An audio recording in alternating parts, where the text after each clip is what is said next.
각 사람은 위에 있는 권세들에게 복종하라. 권세는 하나님으로부터 나지 않음이 없나니 모든 권세는 다 하나님께서 정하신 바라.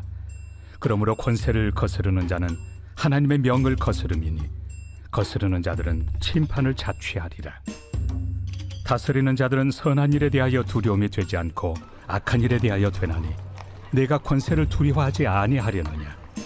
선을 행하라. 그리하면 그에게 칭찬을 받으리라. 그는 하나님의 사역자가 되어 내게 선을 베푸는 자니라. 그러나 내가 악을 행하거든 두려워하라. 그가 공연히 칼을 가지지 아니하였으니 곧 하나님의 사역자가 되어 악을 행하는 자에게 진노하심을 따라 보응하는 자니라. 그러므로 복종하지 아니할 수 없으니 진노 때문에 할 것이 아니라 양심을 따라 할 것이다.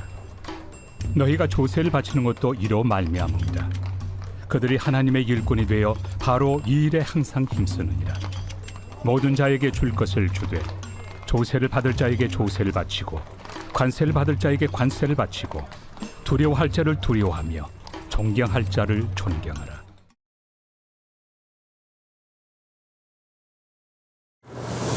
사도 바울은 11장까지 더 이상 유대인들 중심으로, 다시 말해서 이스라엘의 혈통이 하나님의 나라가 아니라 이제는 유대인이든 이방인이든 예수 그리스도를 믿는 자는 모두가 다 하나님의 백성이 된 새로운 교회가 되는 것입니다.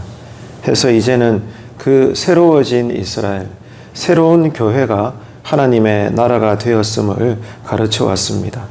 이어서 12장에서는 교회가 지켜야 될 대원칙으로서 그리스도의 사랑을 사도 바울은 설명을 했습니다. 항상 먼저 사랑하고 부지런히 섬기고 또 주님의 이름으로 축복해라. 이것이 새로운 이스라엘로서의 새 교회로 이루어진 신자들이 살아갈 신앙의 내용이라고 했습니다. 그리고 오늘부터 우리가 보게 되는 13장에서는 특별히 교회가 지켜야 될 문제들이 많이 있는데 구체적으로 어떠한 것인지에 대해서 설명을 하고 있습니다. 그래서 오늘 본문을 통해서는 신자들이, 다시 말해 교회가 국가를 어떻게 여겨야 되는가, 국가와 교회와의 관계가 어떤 것인가에 대해서 설명을 하고 있습니다. 몇 가지가 있는데요. 첫째는 국가라고 하는 세속 권세를 인정하라는 것입니다. 이것은 하나님의 뜻이라는 거죠. 유대인들에게는 하나의 정치적 통치 기구가 있었는데 산헤드린이라고 합니다. 이 산헤드린이라고 하는 정치적인 통치 기구가 있었는데 이 산헤드린은 로마의 통치자들과 협상을 벌여서 결국에는 유대인들에게 이익을 줄 수 있도록 그 창구를 여는 정치적인 통로의 역할을 했습니다. 그래서 그 당시에 로마 전역에 흩어져 살던 모든 이스라엘들은, 유대인들은 이런 정치적인 통로인 산헤드린의 결정을 늘 따르며 그렇게 살았습니다. 하지만 오늘 사도 바울의 가르침에 따라 지금까지 설명을 한 대로 이제 새로운 교회는 유대인들만의 공동체가 아니기 때문에 산헤드린의 결정을 다 따를 수는 없었던 것입니다. 그래서 사도 바울은 세상의 권세가 모두가 다 하나님으로부터 나오는 권세이기 때문에 교회는 기본적으로 순종을 해야 된다, 복종을 해야 되는 것임을 가르치고 있습니다. 그런 만큼 하나님께서 주신 권위이기 때문에 국가라고 하는 이 세속 권세를 거스르게 되는 것은 무엇보다도 이 국가에게 권력을 주신 하나님의 명령을 어기는 것이라고 그렇게 설명을 합니다. 자, 1절과 2절 함께 읽도록 하겠습니다. 각 사람은 위에 있는 권세들에게 복종하라. 권세는 하나님으로부터 나지 않음이 없나니 모든 권세는 다 하나님께서 정하신 바라. 그러므로 권세를 거스르는 자는 하나님의 명을 거스름이니 거스르는 자들은 심판을 자취하리라. 자, 그러니까 교회는 자기들만의 어떤 이익을 위한 통치 기구를 만들어서는 안 됩니다. 그런 것을 갖추지 말고 국가의 통치에 따라야 될 것임을 지금 사람들에게 설명을 하고 있는 거죠. 바울은 이렇게 설명합니다. 국가라고 하는 다른 기관도 마찬가지지만 특별히 국가가 이런 세속 통치자들이 완전히 선한 것은 아니지만 그러나 기본적으로는 사회의 질서를 유지하는데 선한 일을 감당하는 그런 권력이 있기 때문에 교회는 이런 국가 권세자들의 통치에 따르는 것에 대해서 싫어한다든지 두려워하지 말라고 설명을 합니다. 왜냐하면 더 나아가서 설명을 하기를 이런 나라의 이름으로 백성들을 통치하는 그런 리더자들은 한마디로 하나님의 사역자다. 이렇게까지 사도 바울은 설명을 하고 있습니다. 이어서 3절과 4절 함께 읽겠습니다. 다스리는 자들은 선한 일에 대하여 두려움이 되지 않고 악한 일에 대하여 되나니 내가 권세를 두려워하지 아니하려느냐. 선을 행하라. 그리하면 그에게 칭찬을 받으리라. 그는 하나님의 사역자가 되어 내게 선을 베푸는 자니라. 그러나 내가 악을 행하거든 두려워하라. 그가 공연히 칼을 가지지 아니하였으니 곧 하나님의 사역자가 되어 악을 행하는 자에게 진노하심을 따라 보응하는 자니라. 당시 유대인들은 기본적으로 로마를 불신했습니다. 처음부터 그랬습니다. 로마로부터 압제를 당하고 있기 때문에 누가 좋아하겠습니까? 그래서 모두가 다 로마를 불신을 했었는데 그러므로 인해서 이 로마의 통치에서 벗어나기 위한 독립적인 행동들을 많이 가지고 있었습니다. 당연하겠죠. 독립하려는 움직임들을 끊이지 않았던 것입니다. 그런데 바울은 비록 이 로마 제국이 하나님을 인정하지 않더라도 하나님은 그런 자들을 통해서도 일하고 계시고 하나님은 선한 자든 악한 자든 길든지 짧든지 남자든 여자든 누구든지 간에 거침없이 제한 없이 모두를 하나님의 도구로 삼으셔서 만세전부터 세우신 하나님의 섭리에 따라 하나님의 나라를 이루어 가시기 때문에 진리에서 심각하게 벗어나지 않는 국가의 권력이라면 교회는 따라야 된다.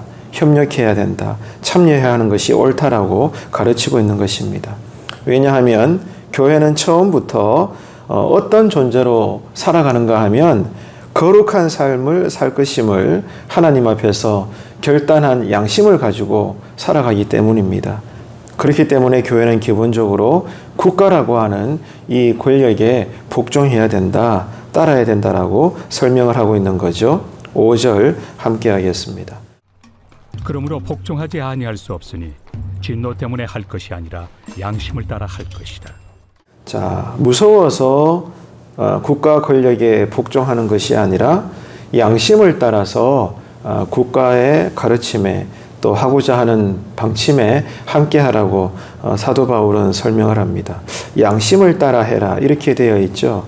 자, 이게 무슨 말인가 하면 서두에도 말씀을 드린 것처럼 국가 권력은 하나님으로부터 나왔습니다. 그 이후에 국가가 국가답지 않게 그 권력을 남용한다면 책임은 국가에게 있는 것이죠. 기본적으로 나라에 권세를 주신 분은 하나님이십니다. 그러니까 지금 5절에서 양심을 따라 국가 권력에 복종하라 이 말은 하나님께서 국가에 나라에 권세와 권력을 주셨다는 것을 그리스도인들이 마음에서부터 안다는 것입니다. 그 사실을 인정하기 때문에 국가가 진리에서 심각한 상식에서 벗어나지 않는다면 완전치는 않을지라도 이 사회의 유지를 위하여 일하고 있는 만큼 교회는 거기에 따라야 된다. 복종해야 된다. 그렇게 설명을 하는 거죠. 그래서 우리 그리스도인들은 교회는 하나님 나라의 시민인 만큼 또 이 땅에서는 한 민족의 한 나라의 시민이기도 한 것입니다. 그래서 교회는 이 땅에서부터 좋은 시민으로 살아야 되는 겁니다. 불신자들이 볼 때 우리 교회를 다니는 성도들이 나라법도 무시하고 그냥 자기 마음대로 산다면 누가 인정하겠습니까? 아무리 우리가 거리에서 복음을 전한들 누가 여러분 우리의 목소리에 귀를 기울이겠습니까? 그렇기 때문에 우리는 영적으로 볼 때는 하나님 나라의 시민이지만 또 이 땅을 사는 동안에는 분명히 대한민국이라는 국가의 시민인 것입니다. 이 두 가지 시민권을 다 가지고 사는 거죠. 그렇기 때문에 우리는 오늘도 그렇습니다. 지역사회의 일원으로서 바람직한 역할을 해야 되고 모든 사람들 앞에서 좋은 시민의 본을 보여야 되는 것입니다.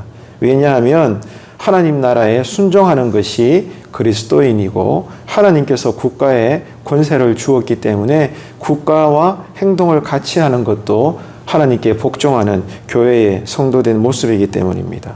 그럴 때 지역사회는 이런 교회의 모습을 보면서 선한 마음을 가지고 열린 마음을 가지기 때문에 그럴 때 우리가 복음을 전하고 착한 행실로 저들을 섬길 때 때가 되면 예수 믿는 역사가 일어나게 될 줄로 믿습니다. 자, 두 번째로 교회와 국가의 관계가 어떻게 되는가? 다시 말해 우리 성도들이 국가를 어떻게 대해야 되는가? 두 번째는 조세를 성실하게 바치라는 겁니다. 세금 납부에 거짓이 없이 성실하게 행하라는 거죠. 돈 문제는 누구에게나 민감한 문제입니다. 유대인들 중에 로마로부터 독립하자는 주장을 끊임없이 내세우는 이유가 있는데 가장 큰 이유는 바로 로마에 바치는 세금 때문입니다. 유대인들은 당시에 두 가지 세금의 무게를 안고 살아야 했습니다. 첫 번째 세금은 사내들인과 또 성전을 유지하기 위해서도 세금을 내었고 두 번째 세금은 바로 로마에 바치는 세금이었습니다. 그러니까 백성들이 유대인들이 삶이 만만치가 않습니다. 내야 하는 세금의 양이 많기 때문이죠. 그래서 이래서는 안 된다. 우리 어떻게 해서라도 로마로부터 벗어나자. 못 살겠다. 바치는 돈도 많고 자유가 100% 보장되는 것도 아니고 이게 뭐냐. 이런 식으로 계속해서 독립을 주장했던 거죠. 하지만 예수님께서는 말씀하셨습니다. 마태복음 22장에서 가이사의 것은 가이사에게, 하나님의 것은 하나님께 바치라고 말씀하셨죠. 그럼으로써 세상이 악할지라도 그래도 이 땅의 교회는 국가라고 하는 통치 권력이 있어서 기본적으로는 사회 질서를 유지해 주기 때문에 지역마다 교회가 그래도 든든히 세워져 있다는 겁니다. 국가가 통제하지 않으면 동네마다 강도들, 도둑들, 나쁜 사람들 자기들대로 막 칼과 총을 휘두르지 않겠습니까? 질서가 없으면 교회 자체가 세워질 수 없는 거예요. 그렇기 때문에 교회가 이 국가를 대할 때 국가가 악할지라도 그래도 사회 질서의 유지를 담당하는 만큼 교회는 하나님께서 주신 국가에 대한 권력이기 때문에 기본적으로는 참여하고 협력하고 순종해라. 왜? 하나님 때문에. 그렇게 살라는 것이 사도 바울의 가르침이고 또 성경의 내용인 것입니다. 그래서 바울도 이 국가라고 하는 세상 정권이 사회 질서 유지라고 하는 그 일에 기본적으로 힘을 쓰고 있는 만큼 그래서 교회도 혜택을 누리고 있기 때문에 가이사의 것은 가이사에게, 하나님의 것은 하나님께 바치라 하셨던 주님의 가르침과 일맥상통하게 지금 로마서를 통해서도 교회는 국가를 대하여 복종해라. 이게 하나님의 선하신 뜻이라고 가르치는 겁니다. 6절 함께 하겠습니다. 너희가 조세를 바치는 것도 이로 말미암으리라. 그들이 하나님의 일꾼이 되어 바로 이 일에 항상 힘쓰느니라. 자, 그리고 교회가 할 일이 또 있습니다. 세상의 질서를 존중해야 된다라고 바울은 설명하고 있는데요. 7절 이어서 함께 합니다. 모든 자에게 줄 것을 주되 조세를 받을 자에게 조세를 바치고 관세를 받을 자에게 관세를 바치고 두려워할 자를 두려워하며 존경할 자를 존경하라. 자, 그렇다면 교회는 유대인들처럼 이 로마가 싫으니까, 로마의 압제가 너무 살기 어려우니까 이런 로마라고 하는 당시의 국가적인 통제에서 벗어나려는 그런 시도를 하지 말라는 거예요. 그런 시도가 하나님께서 보실 때 선한 것도 아니라고 지금 바울은 계속해서 가르쳐주고 있습니다. 근데 이것은 사실 교회 역사적으로도 볼 때는 증명이 됩니다. 교회 역사를 살펴보면 특별히 중세시대 때 교회의 권력은 국가의 권력보다 높았습니다. 그때 교회의 권세는 황제보다도 더 이렇게 높았던 그런 교황의 시대였지 않습니까? 그래서 교회가 그 당시 교황이라고 하는 통치자를 앞세워서 어떻게 했습니까? 절대 권력을 휘둘렸죠. 그럴 때 전체 교회의 역사 가운데 가장 타락했던 시대가 언제입니까? 바로 중세 교황 시대입니다. 그때 교회는 너무나 타락되어졌죠. 그래서 하나님의 뜻에 따라 뭐가 일어났습니까? 종교개혁이 일어나게 된 것이죠. 교회가 그만큼 커지고 성장하고 발전하는 만큼 그러므로 자연스럽게 교회가 목소리가 높아지게 되고 주장에 내세우는 주장에 권력이 실리는 만큼 교회는 여지없이 부패하게 되고 말았던 거죠. 하나님의 진리로부터 멀리 떠나게 된 것입니다. 그렇기 때문에 교회는 하나님의 나라를 따로 세우는 것이 아니라 세상 나라에 선한 영향을 끼침으로써 하나님의 통치권을 드러내는 그런 사람들이다. 우리가 선한 영향력을 끼쳐서 선으로 악을 이길 때 그 자리자리마다 예수 그리스도 나의 주님이 이 세상의 주인 되심을 드러내는 것이 교회가 살아가는 방법임을 설명하고 있습니다. 그래서 오늘 본문에서 사도 바울의 가르침은 교회와 성도들이 하나님께서 주신 권력이라고 해서 정부의 가르침에 무조건 복종해라 그 말이 아닙니다. 그러면은 오늘 이 로마서 13장을 통해서 사도 바울이 당시 성도들에게 교회는 국가를 어떻게 대해야 되는가, 순종하고 복종해라, 하나님께서 주신 권력이기 때문이다, 이렇게 설명하는 이유가 뭔가 하면 하나님은 교회라고 하는 도구뿐만이 아니라 교회 밖에 뭐 악한 자든 나라든 국가든 민족이든 어떤 권력까지도 하나님께서는 사용하시는데 그것을 인정하라는 겁니다. 그 뜻에서 교회는 오늘 또 사회 질서를 유지하는, 완전치는 않지만 그 업무를 감당하는 국가 일에 협력해라, 참여해라, 세금은 정직하게 내어라. 이것이 사도 바울의 가르침입니다. 왜냐하면 이 모든 것들이 하나님께서 주관하시고 다스리는 하나님의 권세라는 거죠. 하나님을 인정하기 위해서 교회는 국가와 함께해라, 이렇게 다스리고 있는 겁니다. 다시 말해서 그럼에도 불구하고 국가가 복음을 핍박하고 또 여전히 믿는 자를 학대한다면 우리는 거기에 대해서는 목소리를 내야 되고 피를 흘리며 순교할지라도 우리는 국가에 대항해야 될 것입니다. 그게 아니라면 국가가 하는 일에 함께하라고 가르치고 있는 거죠. 하나님은 지금도 이 땅을 다스리고 계십니다. 그리고 세상 질서를 유지하고 계시는 거죠. 그 일에 국가도 사용하시고 민족도 사용하시고 모든 방백들을 사용하시고 교회도 다스리는 것입니다. 지금 우리는 민주주의 국가에 살고 있지 않습니까? 그래서 모두가 다 각자가 주권을 가지고 있죠. 그렇기 때문에 우리 그리스도인들은 오늘 또 이 일을 해야 합니다. 세상에 대해서 관심을 가지고 하나님의 뜻에 맞게 나라 정책이 적용되어서 흘러가고 있는가 우리가 곰곰이 생각하면서 나라와 민족을 위해서 기도해야 되고, 또 교회의 이름으로 참여할 좋은 일에 대해서는 국가의 리더십에 적극적으로 따르는 것이 오늘 또 교회가 할 일이라고 성경은 말씀합니다. 그러니까 거룩함이라는 이름 때문에 세상에서 분리되는 것이 아니라 세상 속에서 구별된 자로서 선한 모습을 보여라. 그럴 때 교회는 충분히 하나님의 이름을 드러내는 그 일을 감당하는 것이다.